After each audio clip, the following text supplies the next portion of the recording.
Today we're talking about how the INFJ can make others stop being mean, not only to them, but also to others. Because if it's one thing that all INFJs have experienced is that people are mean to them without any reason seemingly. We're being kind, we're being respectful, and people still have a problem with us just being there. But that only happens if we actually neglect ourselves. And let's talk about it. First off, why this is so hard, why this is happening, and how we can get out of this trap once and for all and really get to a place where nobody's actively being mean towards you. And you're not only keeping people from being mean towards you, but in many cases, you make people understand, maybe for the first time ever, that they can't go through life like this and think they can get away with it. Before we get started, I want to remind you, if you haven't done this so far, to download the free poster on the formula to an INFJ Epic Life. And if you want to take it to the next level, then get the INFJ Epic Life audio guide.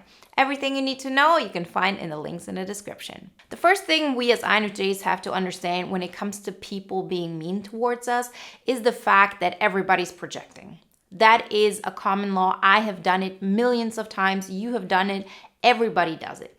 Everything that we can't integrate, we project onto others. Those can be positive things, those can be negative things, but we all project.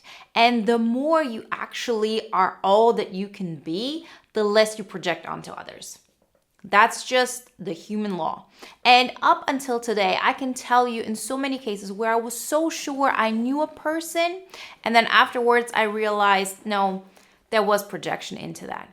I, most of the time, projected positive things onto others and not so much negative, but it has happened. And through that, I understood even better how easy it is to project. Because if we as INFJs, who are so self-aware, who, work on this stuff, and I've dedicated my life to this, I have made so many mistakes in this area throughout my life and learned through it, then it's just impossible to expect people not to project stuff to the outside. That's just what it is. You cannot make people understand that it's wrong because that's the only coping mechanism to this point. And that projection is being flared up when their ego is being triggered. So every single time you're forced to look at your own insecurities, you tend to actually project even more. And we as INFJs, we very often project good onto others in that situation. So somebody is being mean towards us. What do we think? Well, maybe they have a reason for it. Maybe they are right. So we start questioning ourselves. Believe it or not, this is actually one way of us projecting. Because what we're doing is we're believing the good in others instead of actually focusing on the fact that we had no bad intentions to begin with. The second thing all INFJs have to understand when it comes to making people stop being mean to you is the fact that the INFJ is the perfect recipient for projection. We are like the perfect canvas because of two reasons. Number one, we have this subconscious need for validation of how much we can see something from somebody else's perspective. We go all out in that. It's because it's our third function. So TI is all about being able to see a truth that is independent of us. As in, that's how it works for them. That's how it works for me. Like everybody should do their thing and I shouldn't get offended. That kind of thing, right? So we go overboard with this very often at the expense of what feels good to us. So because of that, and because of the fact that we can read people so well, there are two things that are happening. We make room for people to project onto us, and then we hide who we truly are. So you allow people to see in you whatever they want to see. And if they want to project something onto you, they can. Because you are allowing them. You're saying your reality is valid, so please live it out. I'm not, somebody who's going to tell you that this is not allowed. And this in itself is not a bad thing at all. It's one of our superpowers. The biggest problem in this is though that this isn't us. We can hollow ourselves out to make room for somebody, to allow them to be seen. That's very often also our way of controlling a situation because then we can absorb people. There's this false sense of control, and very often we use this because we feel like if I'm going to be myself, all that I am, I'm not going to be lovable. There are many reasons for this, and we have a lot of videos on this, but the main lesson here is because we are afraid of showing who we are from the get-go, we, go into the other direction, meaning we allow people to project onto us. And then once we try to be ourselves more, people are going to get triggered. every single time. Because what does it mean for us to be all that we can be? As INFJs, being authentically ourselves means that we are being real. The way we show up, there is no room for people to approach us in any kind of way than being truly who they are. We really can pierce through people's souls. And the thing we do very often, and this is our full sense of control, is I'm going to allow you to be everything that you are. I'm going to observe it, but you will have no idea that I understand you. You will have no idea that I can pierce through your soul and that I have no capacity for the games you're playing. And then once you start showing aspects of that, because we can't do that all the time, we need to be ourselves, people are going to be mean to us. There is no other way, because if a person has insecurities, they cannot be around you in this way. They cannot be this close to you like they used to, because you are just somebody who can see through that. So we have to understand that yes, there is a gift in, being able to read people, but the price that we have to pay for this is the fact that if we're being authentically ourselves, a lot of people won't be able to be close to us, psychologically speaking. We would have to take up room. And when you do that, people have two choices.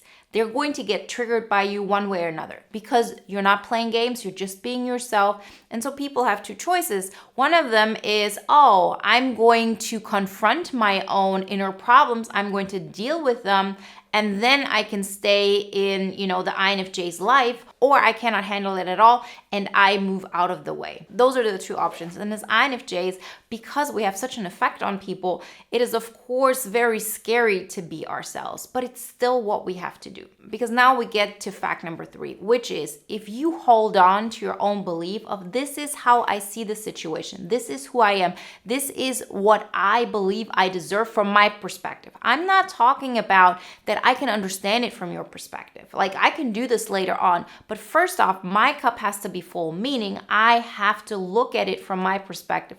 What makes me feel good? What is okay for me to do? And to trust that you're not going to go out of your way to manipulate people, you're not going to harass people, you're not going to be mean, but you are allowed to be who you are. And we've been taught all our lives that being who we are is uncomfortable for other people. So we have learned that we're just not lovable this way. We have to do it through control, as in I understand what you're doing, but you don't know who I really am. And so there's always this toxic relationship we actually have with ourselves that is making people be mean to us, because they want to be mean to the outside one way or another because they can't deal with their own pain. And again, you're the perfect person to be the recipient of that. So we have a choice. We can either continuously repeat those cycles and ask ourselves, why are people not leaving me alone? Maybe we become seclusive. Maybe we say, well, that's just how it is and I just have to suffer and so on. Or we say, no, I'm going to be myself. And if that triggers people, then it triggers people. That's maybe my role in this life. And you'll see that so many people will actually learn from this. They will be thankful that you are a teacher to them this way. And you will also meet people who will have no problem at all with you being yourself. But we can't even give that a chance because we're going the seemingly safe route by making ourselves small, because then we say, how can somebody really have a problem with me? I'm not doing anything. But you're not really being yourself. You're neglecting yourself. That is what you're doing. That is why people are projecting onto you. You don't even mean to, but it is a consequence. And so what we have to understand is that the person who holds on to their own vision of life the longest, that is the person that's going to win in that situation. And you've seen people who are narcissists and they hold on to their truth forever, but it's not who they truly are, right? It's a defense mechanism. It's something that they do where they take control over everything really outwardly. We take control inwardly. And if we want to become a healthier version of ourselves and really remove people who are mean towards us, we have to take up space. We have to say, this is who I am. And this is super scary. And I'm going to tell you why. Because then the only way people are going to love you is if they can be around you, if they like who you are and not what you do for them. That is super scary. I get it. But I promise you, once you start doing this, you will see how all the dynamics around you will change. And nobody will be able to project onto you because maybe they think you're weak. And that's why they treat you this way. If you're being all that you are, people see you're not somebody who is weak. You can't. Like the moment they say something to you, and normally you would think about it like, oh, they're saying this to me because they're hurting inside. Your first reaction will be, you don't talk to me this way. This doesn't make me feel good. Because that's actually being with ourselves first. And then you can say, oh, I understand why they're hurting this much. But not at the price of you making yourself small or making yourself into something that you're not. Fact number 4, all INFJs have to understand when it comes to making other people stop being mean to them and to others, because that's another thing. Like when people understand that through their behavior, there are going to be consequences because you're seeing through it. They can't do that. They very often learn from it because if you say something about what they're doing, which is, I know that you're acting out because you can't deal with who you are. That's what our behavior is telling them. Treat me with respect, and I'm going to treat you with respect as well. That's the kind of approach we have. And if you do that, a lot of people will feel it internally. It will pierce through their soul. They will see where it hurts, and they're forced to actually deal with it, heal with it, and then move on. But not everybody is ready for that. And some people in the beginning, it will feel like all people will, take a step back. And that's okay. Like people can take a step back and then get to know you from a different perspective. Maybe for the first time, people who've known you all your life will see you. Up until this point, you've only shown them this version of you that is always agreeable or that's always kind. But there's also a version of you that knows what they want, and that's what we have to really allow ourselves to be. Vice versa, if you're making yourself small and you're allowing people to project onto you, the only way you can rationalize this dynamic, which is abusive, like really understand, yes, maybe we've learned this as children. It was a defense mechanism. I get that. I've been through it. It's very painful. Okay, we all know what we're talking about here. But the point is when you do this as a coping mechanism, you're also projecting. And most of the time you're projecting in a very positive way. So we're going into something like Stockholm syndrome because the point is somebody's treating you bad and what you do is have empathy for them. Right? Because that's the only way we can justify to stay in a situation where people are putting negative energy onto us. We're telling ourselves, but they're hurting.